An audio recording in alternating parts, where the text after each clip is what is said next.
오늘 하나님께서 주신 말씀 나누겠습니다. 사도행전 13장 21절에서 22절의 말씀입니다. 두 절밖에 아니니까 우리가 합독합시다.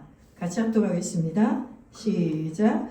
그 후에 그들이 왕을 구하거늘 하나님이 베냐민 지파 사람 기스의 아들 사울을 40년간 주셨다가 패하시고 다윗을 왕으로 세우시고 증언하여 이르시되 내가 이새의 아들 다윗을 만나니 내 마음에 맞는 사람이라 내 뜻을 다 이루리라 하시더니. 아멘. 우리 제목을 같이 한번 읽어봅시다. 좀 길지만 같이 또박또박 읽어볼까요? 시작. 사울 왕의 길 또는 다윗 왕의 길 어느 길을 갈 것인가. 예, 이 제목으로 2주에 걸쳐서 말씀을 전하려고 합니다. 한 번에 설교에 다 담으려고 했더니 내용이 너무 방대해서 다 담을 수가 없어서 2주에 걸쳐서 사울 왕의 길과 다윗 왕의 길을 우리가 조명해 보면서 하나님께서 하나님의 마음에 맞는 사람의 특징은 무엇이고 하나님의 마음에 맞지 않는 사람의 특징이 무엇인지 이 두 왕을 통해서 우리가 보겠습니다. 여러분, 사울 왕은 하나님의 마음에 맞지 않는 사람의 전형이에요. 전형적인 typical person. 그리고 다윗 왕은 하나님의 마음에 맞는 사람, 옛날 개혁한 걸로는 하나님의 마음에 합한 사람. 저는 개인적으로 옛날 번역이 더 좋습니다. 하나님의 마음에 합한 자 다윗, a man after his own heart. 그의 마음을 바짝 쫓아가는 자, a man after his own heart. 여러분 너무 좋지 않습니까? 그 하나님의 마음에 합한 자라는 뜻은 뭐냐면 하나님의 마음을 너무 바짝 따라가서 하나님과 마음이 하나가 된 상태예요. 그러니까 당연히 하나님의 마음에 합한 자일 수밖에 없습니다. 여러분, 성경은 굉장히 정직한 책이에요. 여러분, 우리가 위인전이나 성인의 어떤 정기문을 읽을 때 대부분 그들의 뭐만 살립니까? 잘한 거, 그 사람의 훌륭한 점, 업적, 성취, 뭐 그런 것만 초점을 해서 책을 만들지 않습니까? 근데 성경은 어때요? 정말 민망할 정도로 다 가발입니다. 속어인데 진짜 다 민망할 정도로 우리의 선조들의 성경에 나온 인물들은 자기가 후대에 주님 오신 날까지 자기 이야기가 이렇게 회자되리라고는 상상도 못했을 거예요. 예를 들어 사울도 이렇게 하나님께 버림받은 자의 전용으로 만세까지 이야기가 울려 퍼지길 알았을까요? 그리고 유다는 며느리 다말과 동침을 해서 그렇죠? 아이를 낳은 이 사건이 이 수치스러운 사건이 그런데 그게 구속의 역사로 써진 사건이 남길 줄 알았을까요? 야곱의 부인들이 첩까지 얻어가면서 그렇게 자식을 낳기를 경쟁하며 정말 콩가루 집안, 야곱 집안은 진짜 콩가루 집안이었거든요. 현대판으로 보면 그런 게 남을 줄 알았을까요? 그들은 몰랐겠죠. 그런데 하나님은 놀랍게도 하나님께 믿음을 드리고 순종한 사람들의 이야기 속에 그들이 얼마나 죄와 허물과 연약함에 휩싸였는지를 여과 없이 다 보여줍니다. 다 밝혀요. 낱낱이. 그러면서 그 가운데 하나님이 구원의 역사를 어떻게 써나가는지, 구속의 역사를 어떻게 써나가는지를 명백하게 밝히는 거예요. 오히려 우리의 그 죄성과 악기, 다윗도 간음하고 살인죄를 짓지 않았습니까? 다 다윗처럼 마음이 합한 자라도 이 죄를 만방 가운데 하나님께 폭로하셨어요. 그런데 하나님은 뭘 얘기하는 게 초점이냐면 너희는 죄인이다. 모든 사람이 죄를 범하였음에 하나님의 영광에 이를 자는 없어요. 로마서 3장 23절처럼. 그래서 우리의 죄성이 다 폭로가 되는 게 오히려 맞는 거예요. 우리가 죄인이라는 것이 성경이 증거하고 있어요. 그러나 죄인인 너희를 하나님이 긍휼히 여기셔서 사랑하셔서 그 아들 예수를 죽기까지 내어주신 그 십자가상으로 구원하셨다는 것이 더 극명하게 빛이 나는 것입니다. 어둠 가운데 빛이 극명하게 드러나는 것처럼 우리의 죄 가운데 하나님의 구원의 역사는 너무나 선명한 것이죠. 그래서 오늘 이 다윗 왕과 사울 왕의 대비되는 두 사람을 통해서 여러분에게 하나님은 선명하게 이정표를 그려주는 거예요. 사랑하는 나의 자녀들아, 너희들은 사울 왕의 길을 갈 것이냐 아니면 다윗의 길을 갈 것이냐, 이렇게 지금 우리에게 하나님이 물으시며 선택을 요구하십니다. 우린 자유의지가 있기 때문에 저절로 누구는 사울이 되고 저절로 다윗이 되는 법은 없습니다. 우리 안에 사울이 있었고 다윗이 있어요. 우리 안에 이 두 존재가 다 있지 않습니까? 하나님을 갈망하고 예배하며 하나님께 영광을 돌리길 원하는 그 다윗 같은 속사람이 있습니다. 그러나 끊임없이 자기의 영광을 구하고 예배를 종교하는 이러한 사울과 같은 이러한 죄성이 우리 안에 양존하고 있단 말입니다. 이게 우리의 모습이에요. 이 두 가지 극단적인 이 왕의 모습이. 그런데 하나님께서 이제 우리에게 축복의 길을 주시는 거예요. 너희들은 너희 안에 사울을 죽여라. 아멘. 너희 안에 사울을 죽여라. 그러면 다윗 왕의 영광스러운 길을 가며 그 킹십을 누리며 하나님의 왕권을 누리지만 왕의 자리 빼앗지 않는 거예요.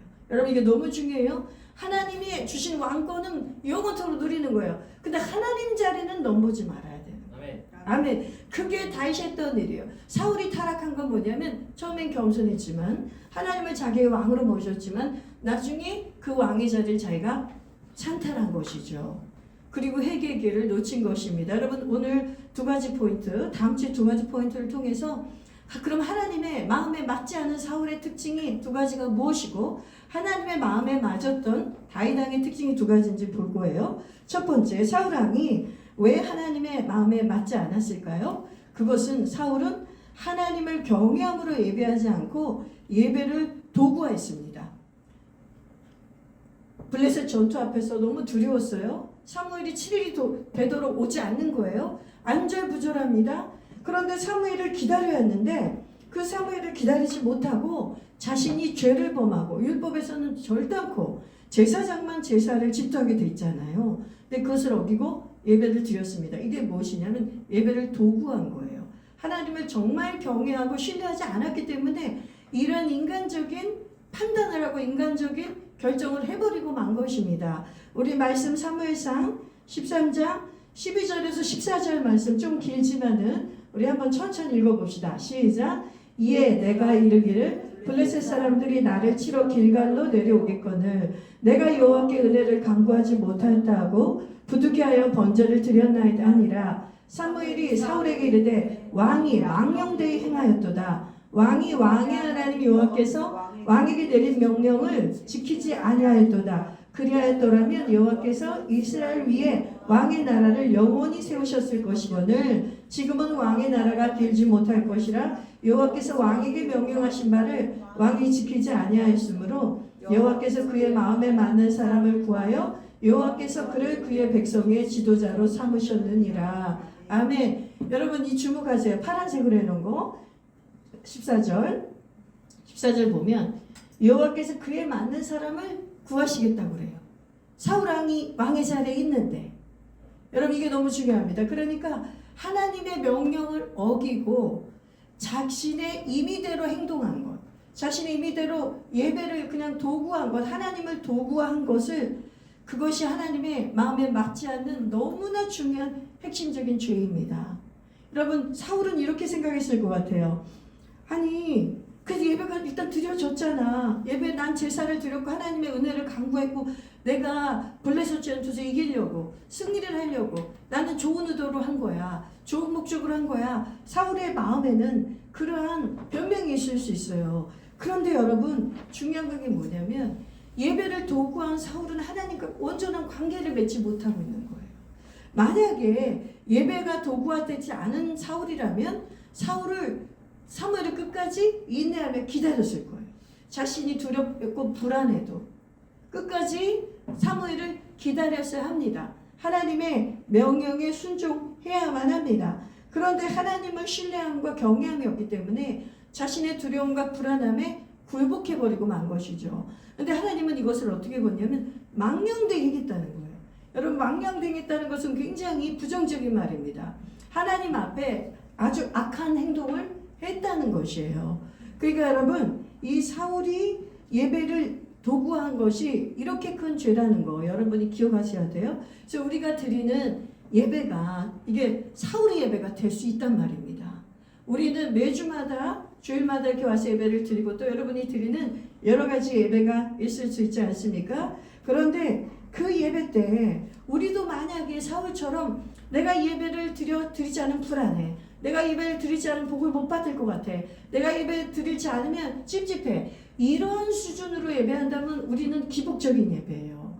예배가 이미 도구화된 것이에요.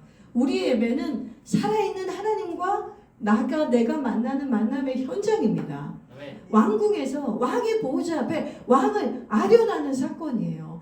너무나 흥분되고 너무나 정말 스릴 넘치고 정말 영광스러운 것이 예배란 말입니다. 죄인인 내가 어떻게 하나님을 배울 수 있단 말이에요. 그런데 이 제사 때마다 구약인 제사, 우리는 지금 예수의 피로 말미암은 지금 우리 예배는 예배 때마다 하나님이 우리 예배를 받아주시고 우리에게 은혜를 주신단 말입니다. 근데 그런 하나님을 경험하지 못하고 그 하나님의 임재와 영광 속에 들어가지 못하고 예배를 드리면 내가 복을 받아야 되는 이런 형식적인 도구화된 예배를 하나님이 제일 경계하고 싫어하셨어요.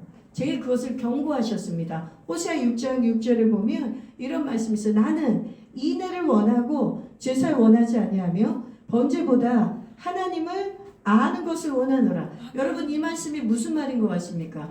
내가 형식을 만든 건 너희하고 사랑하려고 만든 거야. 내가 이 제사라는 짐승을 죽이고 너희를 만나는 형식을 만든 건, 제사라는 형식은 너희의 사랑을 받고자 하면 나는 인애를 원해. 내가 너희를 헷세대 사랑으로 사랑하기 때문에 나도 너희가 나를 향해서 그러한 사랑으로 예배하길 원해. 릴레이션십 이거예요. 관계예요. 근데 예배가 도구화된 사람은 하나님과 그러한 관계가 열리지 않는다는 것입니다. 그래서 사무엘은 이것을 망령된 일이라고 꾸짖어요. 그러니까 여러분 사무엘이 만약에 사울을 꾸짖었다면 누가 꾸짖은 것이에요? 하나님이 사울을 꾸짖은 것이죠. 그런데 사울은 이것을 회개를 못해요. 다윗은 나단 선지자가 자신의 죄를 꾸짖었을 때 하나님이 자기를 꾸짖는 것을 알고 바로 엎드리지 않습니까? 시편 51편처럼 어떻게 하죠? 하나님 나를 성령을 거둬가지 말아주세요. 저에게 순결한 피오 하트를 다시 주세요. 저에게 흔들리지 않는 정직한 영을 새롭게 해주세요. 저에게 구원의 기쁨을 다시 회복시켜 주세요. 이러면서 상한 심령과 회개하고 통회하는 제사를 드리잖아요. 사랑의 제사를 드리잖아요. 하나님 내가 죄를 짓고 보니까 하나님과 그렇게 좋았던 관계가 제가 너무 이상해요. 하나님이 느껴지지 않아요. 하나님의 임재 가운데 예배를 드려도 너무 기쁨이 없어요. 자유함이 없어요. 그럼 이미 도구화된 예배예요. 여러분이 혹시 예배 중에 예배를 드리긴 드려야 되니까 왔는데 예배를 드리기 전에는 마음이 힘들 수 있어요. 여러 가지 원수의 공격도 있고 일주일 동안의 삶의 무게가 있으니까. 그러나 예배를 드리면서도 이게 회복이 안 되고 계속 눌려있다면 당장 회개부터 하셔야 됩니다. 어떤 회개라냐면 하나님 이렇게 인정하세요. 제가 지금 형식적인 예배를 드리고 있습니다. 인정합니다. 인정을 먼저 해야죠. 제가 지금 하나님의 임재 가운데 들어가지 못하고 하나님은 우리가 하나님의 임재에 다 들어가도록 조치를 취해놨어요. 조치가 더 필요한 게 없어요. 예수의 피가 흐르고 있어요. 지금 주의 보혈이 예배 중에 흐르고 있어요. 성령이 임해서 운행해 주고 있어요. 그러면 그런데도 불구하고 내가 형식적인 예배밖에 안 드려진다면 내가 문제예요. 내가 죄를 고백하지 않았거나 내가 하나님을 향한 갈망이 없거나 내가 예배를 나도 모르게 형식하고 도구화해버린 것이란 말입니다.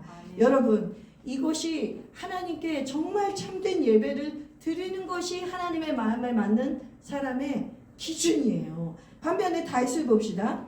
다윗은 하나님의 마음에 맞는 사람이라고 칭호를 얻었죠. 근데 다윗이 한 건 뭐냐면 예배였어요. 예배.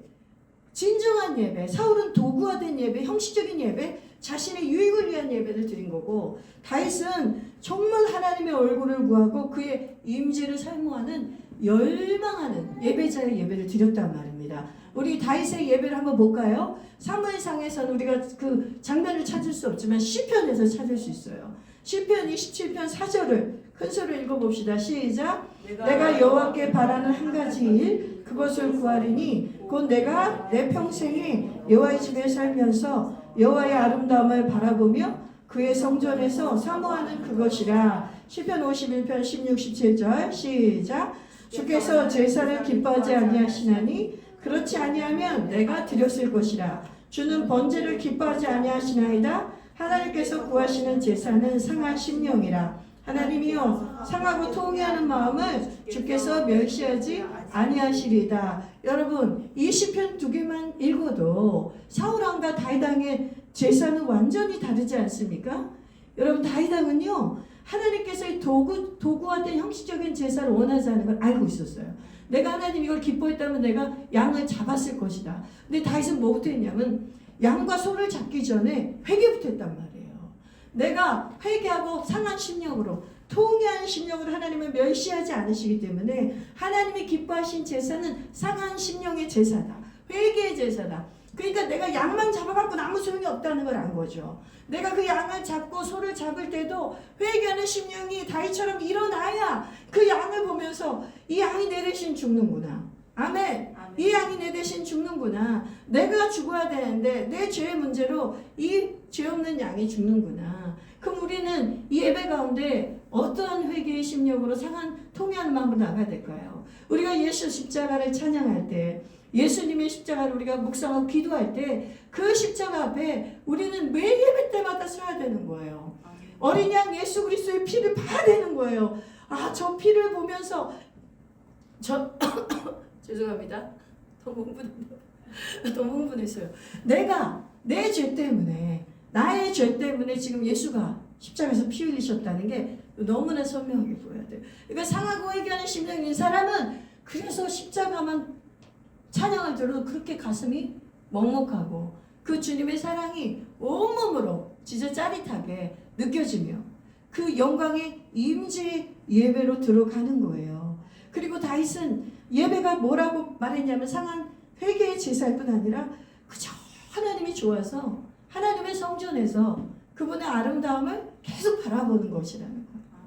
여러분 정말 하나님이 좋아서 하나님을 계속 바라보는 예배를 지상에서 꼭 드리고 천국 가시기 바랍니다. 아멘.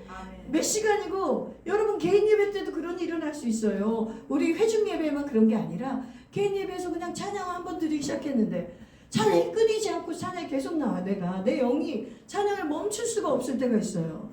왜냐하면 내 영이 하나님을 바라보고 그 임재가 너무 좋으니까 멈춰지지가 않는 거예요. 가정 예배도 그럴 수 있어요.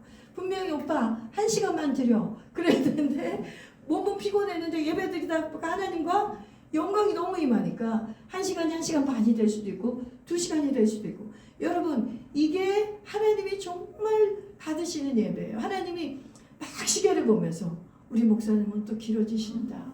너무 길어지신다. 이렇게 시간을 재고 있는 게 아니라 시간 가는 줄 몰라야 되는 게 예배예요. 우리 목사님이 평소 때인데 왜 이렇게 예배가 설교가 짧지? 설교가 좀 더 듣고 싶다. 제발 여러분이 저에게 그런 피드백을 하는 날이 오기를 제가 간절히 기도하겠습니다.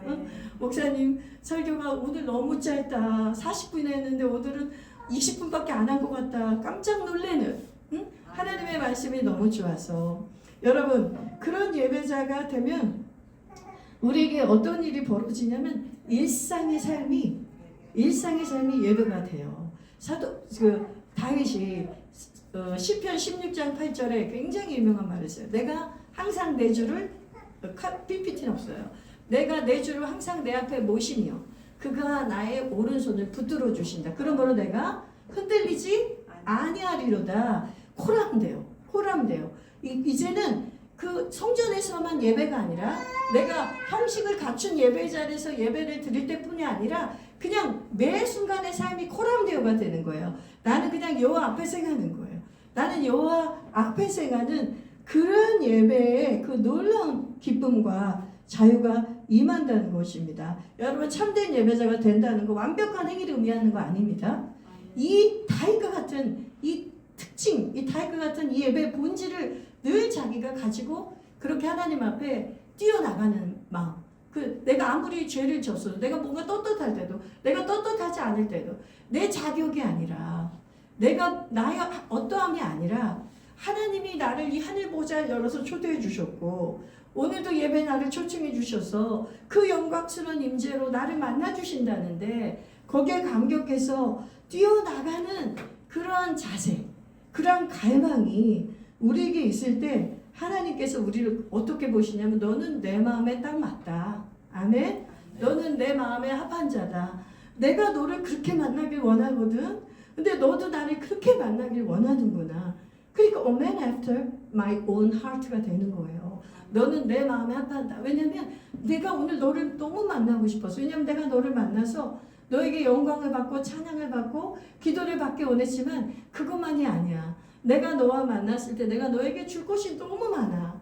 너를 사랑해 주길 원한다. 내가 너에게 위로를 주길 원한다. 아멘. 이 예배를 통해 내가 너를 영원육간에 치료해 주길 원한다. 내가 너를 만져주길 원한다. 너 혼자 일주일 동안 정말 고군분투하며 살아서 내가 너와 동행했지만 이 예배 시간은 코로나에 하며 일주일 동안 주님과 동행했던 거 완전 다른 차원이에요.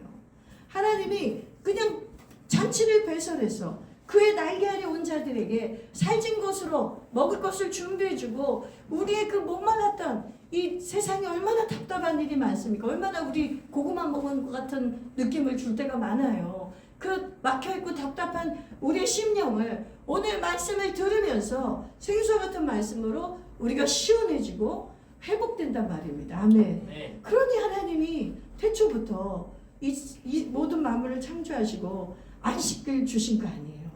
아바드, 코람데오, 에브리데이가 너희는 일하면서 노동하면서 그것이 너와 나와 교제하는 예배이지만 그러나 안식일만은 하루 종일 나와 이렇게 향유하자. 아멘. 하루 종일 말씀 안에 젖어있자.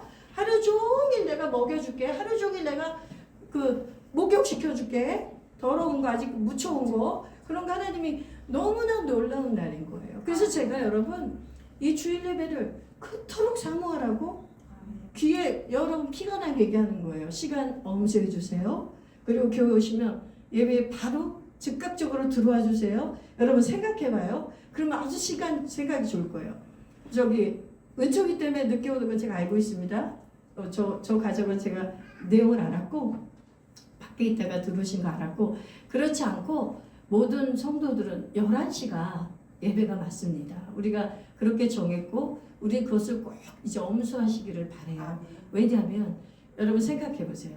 제가 오늘 또 누군가에게도 잠깐 공연을 했는데 여러분이 사장하고 미팅이 있어요. 사장하고 11시에 미팅이 있는데 보통 그 부하 직원들은 어떻게 해야 돼요? 미리 가서 대기하고 만약 커피를 맡고 싶으면 커피를 미리 뽑아서 한 잔 딱 들고 엣지 있게 사장만 커피 먹으라는 거 믿습니까? 직원들도 커피를 갖고 그 회의실에 미팅룸에 들어가야 되죠. 그런데 사장님은 대기하고 앉아 계시는데 우리는 그제서야 탕비실에 커피 타고 10분 늦게 15분 늦게 사장님 애교 떨며 들어온 것도 한두 번이지 안 됩니다. 있을 수 없는 거예요. 왜냐하면 그거는 사장의 리더십에 대한 언어가 아니에요. 제가 맨날 얘기하잖아요. 하나님이 왕이라면서요. 그러니까 우리가 아프거나 문제가 있을 때 가끔은 그럴 수 있어요. 우리 하나님께 빡빡한 분 아닙니다. 저 빡빡한 사람 아닌 거 알죠? 너무 널널하다 못해. 그래도 제가 이것은 계속 가르친 일이 있어요. 가르친 이유가 있어요. 하나님이 우리 왕이세요. 우리의 참된 예배의 태도는 우리의 삶의 습관도 바뀌어야 돼요. 마음만 받으세요? 아니에요. 마음만 받는 거 아니에요. 마음과 뜻과 힘을 다해 예배하는 거예요. 하나님을 예배하는 거예요. 여러분, 그러면 우리가 정말 마음과 뜻과 힘과 정성을 다해 물질을 다해 하나님을 예배하면 그 예배가 달라져요. 그러니까 사람과 다른 사람을 볼 필요가 없어요. 하나님께 완전히 집중하며 예배하면 우리는 다른 차원의 예배를 드리고 하나님은 우리에게 그런 밀도 있는 관계, 그 친밀함의 관계 속에 예배를 주시길 원하는 거예요. 여러분 그분의 임재를 이제 예배 속에서 맛보고 그 강렬함을 누리기 시작하면 우리는 정말 그 예배 시간을 사모할 수밖에 없습니다. 여러분 꼭 그렇게 다윗처럼 사울왕처럼 형식하고 도구화된 예배, 하나님을 도구화시키는 자 되지 말고 하나님께 진정과 신령과 진리로 예배해서 하나님의 마음에 합한 자가 되시기를 주님의 이름으로 축복합니다. 아멘. 두 번째로 사울왕이 왜 하나님의 마음에 맞지 않았는지 사울왕의 특징이 있어요. 그건 뭐냐면 사울왕이 하나님께 영광 돌리지 않고 자기의 영광을 구했어요. 한번 사무엘상 15장 10절에서 12절 읽어볼게요. 우리 같이 읽어봅시다. 시작. 여호와의 말씀이 사무엘에게 임하니라 이르시되 내가 사울을 왕으로 세운 것을 후회하노니 그가 돌이켜서 나를 따르지 아니하며 내 명령을 행하지 아니하였음이라 하시니라. 사무엘이 근심하여 온 밤을 여호와께 부르짖으니라. 사무엘이 사울을 만나려고 아침에 일찍 일어났더니 어떤 사람이 사무엘에게 말하여 이르되 사울이 갈멜에 이르러 자기를 위하여 기념비를 세우고 발길을 돌려 길갈로 내려갔다 하는지라. 아멘. 사울왕이 하나님의 명령을 따르지 않았다는 말이 여기에 또 나와요. 아까 13장에서도 나왔잖아요. 그런데 사울이 하나님의 명령을 따르지 않았어요. 그랬을 때 이 불순종을 보면서 하나님의 감정과 사무엘의 감정이 여기에 표현되고 있어요. 하나님이 사울왕을 세운 것을 후회하신다 그랬어요. 하나님이 인격이기 때문에 후회하실 수 있는 분이세요. 그리고 또 어땠죠? 사무엘은 근심했다 그랬어요. 왜냐하면 하나님의 후회하심과 하나님의 사울을 보는 근심이 중보자인 선지자에게 그대로 전이되기 때문에 사무엘은 사울이 40년 동안 중보한 사람이에요. 40년 동안 사울을 중보한 거예요. 그 회개의 기회를 그만 40년이나 왕을 했다니까요. 이렇게 계속 초반부터 불법을 행하고 하나님께 명령을 지키지 않았어도 사무엘은 사울을 근심하며 기도했어요. 그런데 이렇게 기도해도 사울이 자기의 길을 돌이키지 않기 때문에 사울은 자신의 기념비를 세웁니다. 다시 말하면 하나님께 영광을 돌리지 않고 하나님의 영광을 가로챈 거예요. 여러분, 하나님이 사울을 왕으로 세운 것은 너 왕 노릇하라고 세운 게 아니에요. 백성들이 사사하게 하나님이 왕이 되어주셨고, 그리고 사사들이 있었지만 그걸로 만족 못하고 우리도 다른 나라처럼 왕을 주세요 하도 구하니까 하나님 우리 구하는 거를 또 허용하시잖아요. 사무엘아, 저들이 내가 왕 되는 게 싫어서 저런다. 내가 왕 되는 게 싫어서 저래. 그러니까 너가 저들의 말을 듣고 왕을 세워라. 그래서 첫 번째 세워진 왕이 사울왕인데, 그럼 하나님이 사울왕을 세운 이유는 뭐냐면 보이는 왕을 하도 이 백성들이 원하니까 너가 보이는 왕이 보이지 않는 왕을 대변하라. 아멘. 보이지 않는 왕을 대리자로 세운 거예요. 그러니까 이 땅의 신부는 왕이지만은 사울의 신부는 종이에요. 이 땅의 신부는 왕이지만 하나님과 사울의 관계에서는 종이고 청식이란 말입니다. 그런데 사울이 어떻게 했냐면 자기 기념비를 세운 거예요. 자기 이름을 내세우는 거예요.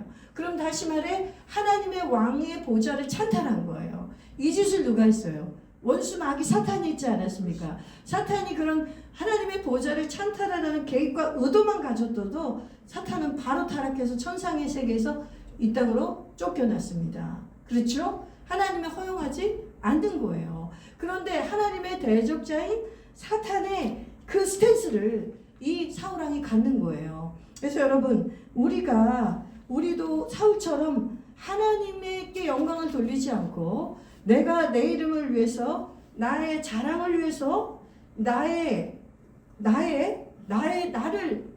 왕처럼 높이기 위해서 우리가 우리의 영광을 구한다면 이처럼 우리도 사울왕처럼 하나님의 마음에 맞지 않는 사람이 돼버리는 것입니다. 그래서 여러분, 우리는 이 본성이 있어요. 왕 노릇하고 싶은 본성. 왜냐하면 첫 아담과 하와가 그 계약을 깼어요. 하나님과의 계약, 언약을. 그래서 그 호세아 6장 7절에 보면 첫 아담이 나와의 언약에 반역했다고 나와 있어요. 그러니까 우리는 반역의 피가 우리 원죄 속에 흐르고 있어요. 그래서 예수를 믿었어도 틈만 나면 우리의 옛사람의 모습은 내가 하나님의 왕의 보좌를 찬탈하고 싶어서, 다시 말하면 쉽게 얘기해드릴게요. 내가 주인 되고 싶단 말이에요. 내가 삶의 주도권을 갖고 주인 되고 싶은 그 욕망과 욕구가 우리에게 계속 흐르고 있어요. 이것은 하나님의 왕되심을 인정하지 않는 거예요. 하나님과 원수된 내 자아입니다. 이것을 사도 바울은 십자가의 원수라고 표현하고 있어요. 십자가의 원수, 이 나의 옛자를, 너무 강렬한 얘기입니까? 근데 성경이 그렇게 얘기해요. 성경은 진리입니다. 이 십자가의 원수를 정확하게 나의 옛자를 향해서 내가 볼 줄 알아야 돼요. 걔를 허용하면 안 돼요. 그래서 하나님이 왕되게 하셔야 돼요. 하나님이 왕되게. 이런 영어 표현도 이런 말 있잖아요. Let God be the God. 하나님이 하나님 되게 하라. Let God be the God. 하나님이 하나님 되게 하라. 너무나 당연한 건데 당연하지가 않아요. 사울왕도 처음에는 하나님이 왕 되게 했습니다. 겸손하고 자기를 낮췄죠. 그러나 점점 사람들의 환호와 사람들의 관심과 사람들의 인기, 그것이 자기를 집중하니까 자기가 왕인 줄 알고 착각하는 거예요. 우리도 마찬가지. 우리 하나님 저에게 물질만 주시면, 저에게 권세를 주시면, 돈을 주시면, 하나님 제가 그렇게 하나님이 나를 높여주셨을 때 제가 하나님께 영광을 돌리겠습니다. 그렇게 소원을 많이 하지만 실제로 주고 나면 정말 타락한 사람 되게 많아요. 그래서 다시 말하면 자기가 왕이 돼버린 거예요. 사울처럼 왕을 세워주시고 너는 나를 반영하라. 너는 나의 대리자가 되라. 그러면 네가 왕 노릇은 계속하면서 왕의 자리는 넘보지 않는 거예요. 그럼 너의 날이 길 수가 있는 거예요. 아멘. 그런데 사울이 그것을 하지 않고 영광을 가로챘기 때문에 네 날이 길지 못하다는 거예요. 나는 다시 내 마음에 합한 자를 찾아야겠다는 것이죠. 그래서 하나님은 다윗을 찾아내셨습니다. 이 다윗은 하나님의 영광을 철저하게 하나님께만 영광을 돌렸어요. 하나님께만 영광 돌리고 자기의 영광을 구하지 않으려고 몸부림친 사람이에요. 몸부림친 사람. 그게 어떻게 가능했냐면 다윗의 힘으로 가능한 게 아니라, 다윗도 똑같이 사울의 피가 흐르고 있는 걸요. 다윗의 힘으로 가능한 게 아니라 다윗의 그 첫 번째 특징, 하나님의 마음에 합한 자의 첫 번째 특징으로 참된 예배자가 되었기 때문에, 하나님만을 구했기 때문에, 하나님만을 원하고 갈망했기 때문에, 계속해서 하나님의 은혜가, 하나님의 영광이 다윗에게 부어졌기 때문에 그 능력으로 다윗은 영광을 가로채지 않을 수 있는 그 힘이 있었던 거예요. 그러니까 영광은 계속 누리지만, 이거 굉장히 중요한 포인트입니다. 영광은 누려야 돼요. 왕권을 주셨어요. 우리가 킹십을 누려야 되지만 왕의 자리를 차지해서는 안 돼요. 여러분, 이거는 정말 고도의 기술이 아니라 뭐라 그래야 되죠? 고도의 믿음의 성숙에 이르렀을 때 우리가 이것을 할 수가 있어요. 하나님은 이것을 우리에게 지금 너희는 것을 하라고, 그런 자가 되라고 축복해주고 계신 거예요. 다윗이 어떻게 하나님께 영광을 돌렸는지 역대상 29장 11절 14절에 보면 다윗의 노년에 성전의 봉헌물을 봉헌하면서 기도한 내용에서 모든 것이 축약이 되어 있어요. 여기에 다윗이 전 인생을 통해서 자신이 하나님께 영광 돌렸다는 것이 기도문에 나와 있어요. 우리 같이 읽어봅시다. 시작.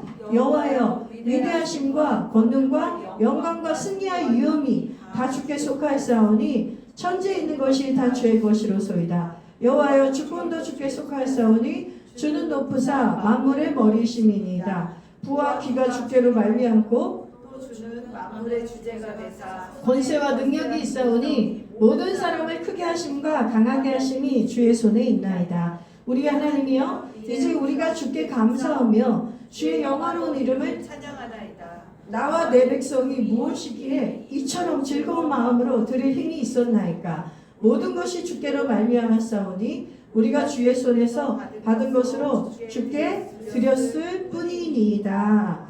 아멘. 오늘 다윗은 모든 만물은 하나님께로 온다고 선포하고 있어요. 권능과 부와 존귀와 명예와 모든 것, 만물의 주권자와 왕이신 하나님을 철저하게 인정하고 있는 것입니다. 그리고 하나님이 다 주신 것으로 나와 내 백성들이 어떻게 이렇게 다 드릴 수 있는지 이곳으로 막 기뻐 뛰는 거예요. 그러니까 이거는 완전히 진정한 예배의 극치에 간 사람이에요. 하나님 왕 앞에 자기가 모든 것을 다 드릴 수 있는 이 여건을 준 게 너무 기쁜 거예요. 솔로몬은 준비한 게 아무것도 없어요. 아버지 때 다윗과 다윗 시대의 백성들이 솔로몬의 성전을 건축할 수 있는 모든 것을 다 준비해놨어요. 어마어마한 금과 은과 그 다음에 대리석들과 필요한 모든 것들을 다 준비해 놨습니다. 여러분, 그런데 이것이 다윗은 타락하지 않고 노년까지 끝까지 하나님의 왕되심을 인정하고 하나님께 모든 영광을 돌리는 이 스탠스를 유지할 수 있었던 것은 아까도 얘기했지만 오직 하나님을 사랑하는 그 마음, 오직 하나님만을 갈망하는 그 마음으로 이렇게 할 수 있었던 것이죠. 여러분, 그러면 다윗도 했다면 우리도 할 수 있는 것입니다. 아멘. 성경에 사울왕도 있고 다윗왕도 두 사람이 이정표로 있어요. 우리도 할 수 있어요. 우리도 계속 다윗이 했던 것을 택하면 됩니다. 우리는 베드로처럼 내가 주를 위해 죽겠습니다 이래놓고 몇 시간 후에 부인하는 사람들 맞아요. 우리는 그렇게 연약해요. 그러나 우리는 계속 다윗의 길을 선택할 수가 있어요. 그런데 이게 다윗이 어떤 상태가 되냐면 거의 하나님 중독자가 돼요. 예배 중독자. 그러니까 이 세상에 하나님께 중독된 것과 하나님을 사랑하는 것에 중독되고 예배에 중독된 것이 너무나 강렬해서 세상에 왕이 가지시는 모든 부귀영화와 여자와 그 쾌락과 사람이 가지시는 모든 쾌락을 다 줘도 안 바꾼다는 거예요. 나는 예수님이 제일 좋고 나는 하나님이 제일 좋고 하나님께 예배드리는 게 제일 좋은 거예요. 여러분 죽기 전에 흉내라도 내다가 가야 되지 않겠습니까? 맨날 다윗왕의 이야기만 들으면서 부러워하다가 갈 게 아니라 여러분 구하세요. 하나님 저도 이 다윗과 같은 이런 참된 예배자 되고 싶습니다. 예수의 중독자, 하나님 중독자 되고 싶습니다. 그래야 하나님의 마음에 맞는 사람이 돼서 나의 뜻을 다 이루리라. 사도행전 13장과 22절에 내 마음에 합한 자가 나의 뜻을 다 이룬다고 했잖아요. 아멘이시죠? 사명을 감당하다가 왕노릇 하다 가는 거예요. 진짜 왕을 계속 섬기다가. 여러분 손양원 목사님 아세요? 네, 손양원 목사님이 우리나라에 제일 존경받는 목사님 중에 한 분이시죠. 사랑의 원자탄. 그 소록도에서 나병 환자들을 그 자신의 입으로 빨면서 고름을 빨아내면서 나병 환자들을 섬겼던 목사님이시고 그것만도 대단한데 자신이 나병에 걸릴까봐 사람들은 근처에도 안 가는데 진짜 그 나병 환자들의 그 고름을 피고름이 안 나오니까 그냥은 안 나오니까 자기의 입으로 하면 쭉 빨면 자기가 진짜 빠는 거예요. 넘어갈 수도 있어 빨다 보면. 근데 그거를 해서 그들의 피고름을 빼줬던 그런 분이에요. 근데 우리는 그것만 봐도 소름 끼칠 정도로 참 저분은 위대하시다 그렇게 생각하잖아요. 근데 그때 당시에 공산 그 주의자들이 거기에서 그런 반란 같은 걸 일으켜서 거기에서 자기의 아들 동인이와 동신이가 죽임을 당합니다. 그런데 어느 정도의 이분이 사랑의 원자탄이었냐면 그 동인과 동신이 늘 죽이는데 가담했던 어떤 청년이 사형 선고를 받았어요. 근데 그 감옥을 찾아가서 내가 그거 죄를 묻지 않겠다. 그 사람을 풀어달라. 그렇게 하신 다음에 그를 양아들로 삼았어요. 그래서 그의 가족들도 이 손 목사님의 이런 행동을 이해하지 못하고 분노했대요. 그렇지 않겠어요? 그 손양원 목사님의 다큐 보면은 그 손양원 목사님 딸이 막 울부짖 얘기해요. 그때 당시에는 아빠가 너무 미웠고 어떻게 오빠 둘을 죽인 자를 우리 집에 양아들로 들여서 양아들로 들이면 아들 노릇을 할 거 아니에요. 가족처럼. 그런 일을 했단 말이죠. 근데 그분이 어떻게 그게 가능했냐면 그분의 시 한 편을 보고 그냥 저는 이분은 이렇게 살았구나. 그 시를 보고 제가 알게 되었어요. 그분이 시가 유명한 시가 있는데 제목이 예수 중독자예요. 여러분 한번 인터넷 찾아보세요. 예수 중독자 신앙송 들어갑니다. 예. 근데 잘은 못하겠지만 한번 읽어볼게요. 나는 예수 중독자가 되어야 하겠다. 술 중독자는 술로만 살다가 술로 인해 죽게 되는 것이고 아편 중독자는 아편으로 살다가 아편으로 인해 죽게 되나니 우리도 예수의 중독자가 되어 예수로 살다가 예수로 죽자. 우리의 전 생활과 생명을 주님 위에 살면 주와 같이 부활이 된다. 주의 종이니 주만 위에 일하는 자 되고 내일 되지 않게 하자. 아멘. 아멘이 저절로 나오지 않습니까? 예수 중독자이기 때문에 사람이 인간의 물은 감당할 수 없는 산상수훈의 삶을 산 거예요. 원수까지 살아가는 예수와 같은 삶을 사신 거죠. 그런데 다윗이 예수 중독자, 예수님이 그때 안 태어나셨지만 안 계셨지만 다윗이 이렇게 하나님 중독자였단 말이에요. 그냥 다윗의 삶은 하나님께 미쳐 있어서 하나님께 영광 돌리는 것이 최고예요. 환경이나 사람에 신경 쓰지 않아요. 어느 정도로 다윗이 하나님께 영광 돌리고 하나님을 예배하는 거에 미쳐 있었는지 단적으로 이 말씀만 읽고 이제 말씀 마무리할게요.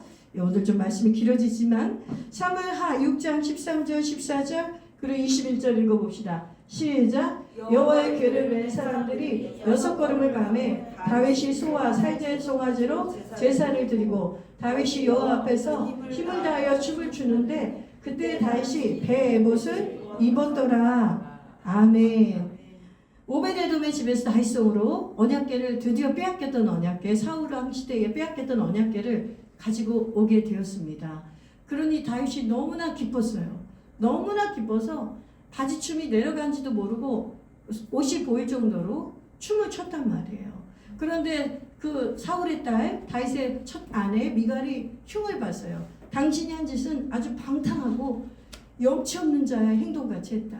사람들 앞에 자기의 몸을, 왕의 몸을 다 드러냈다. 이렇게 얘기하는 거예요.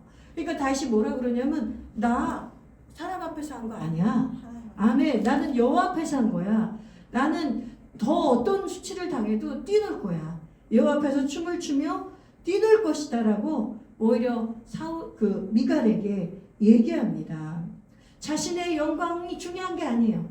남들이 나를 어떻게 생각하고 나를 좋게 생각해 주는지 나쁘게 생각하는지가 신경 쓸 수 없어요. 하나님께 중독이 돼 있어요. 지금 하나님이 너무나 이 언약궤가 들어오는데 이 블레셋 군대에게 빼앗겼던 이 하나님의 법궤, 하나님의 영광이 다시 이 다윗성에 임재해 주시겠다는데 다윗은 미치도록 기쁜 거예요. 그러니까 미치도록 기쁜 기쁨이 그냥 미치듯이 춤을 추는 춤으로 나타난 것뿐이에요. 그러니까 그 춤은 다윗에게 예배였죠. 그리고 하나님께 영광을 돌리는 행위였단 말입니다. 여러분, 정말 저는 오늘 이 설교를 준비하면서 늘 이런 강렬한 다윗처럼 되고 싶은 갈망이 있었지만 더 갈망이 올라왔습니다. 정말 나 다윗처럼 더 되고 싶다. 하나님의 마음에 정말 합한 자 되고 싶다.